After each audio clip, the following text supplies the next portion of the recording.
Глеб, Андрей, Николай готовятся.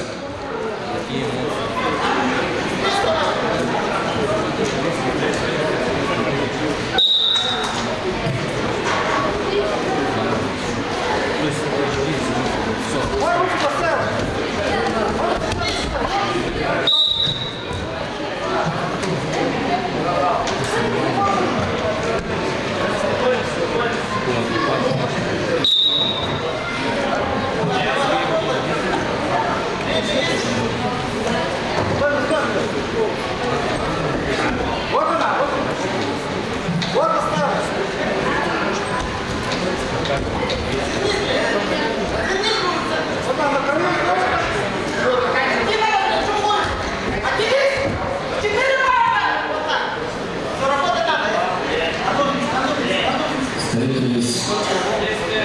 Сегодня на нашем ковре встречаются одни из самых сильнейших борцов Иркутской области.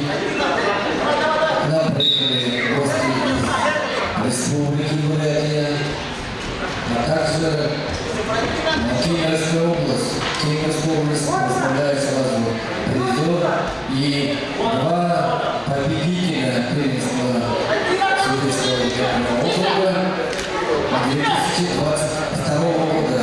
Это братья Кибоевы и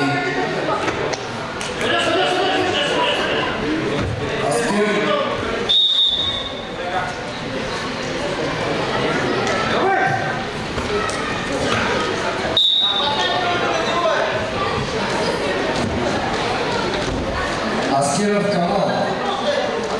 Кемерово.